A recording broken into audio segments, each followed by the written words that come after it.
ছাত্র জনতার অভ্যুত্থানের পর শান্তিতে নোবেল বিজয়ী অধ্যাপক ডক্টর মোহাম্মদ ইউনূসের নেতৃত্বে গঠিত অন্তর্বর্তী সরকার আজ তাদের ১ বছর পূর্ণ করতে যাচ্ছে। ২০২৪ সালের ৫ আগস্ট গণ অভ্যুত্থানে শেখ হাসিনার স্বৈর শাসনের পতন ঘটে। এর আগে ৩৬ দিনের আন্দোলনে বিপুল সংখ্যক শিক্ষার্থী ও সাধারণ মানুষ হতাহত হন। এর আগে ৩ দিন পর ৮ আগস্ট অন্তর্বর্তী সরকার গঠন শপথ গ্রহণ করে।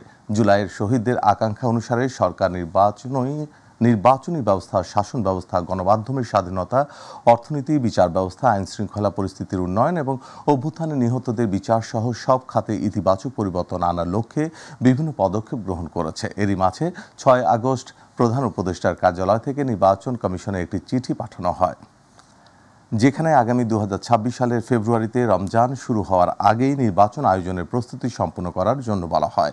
প্রধান উপদেষ্টা প্রেস উইং এক বিজ্ঞপ্তিতে জানায়, এই চিঠির মাধ্যমে নির্বাচনের আয়োজনের জন্য নির্বাচন কমিশনকে সরকারের অনুরোধ প্রক্রিয়াগতভাবে সম্পন্ন হয়েছে।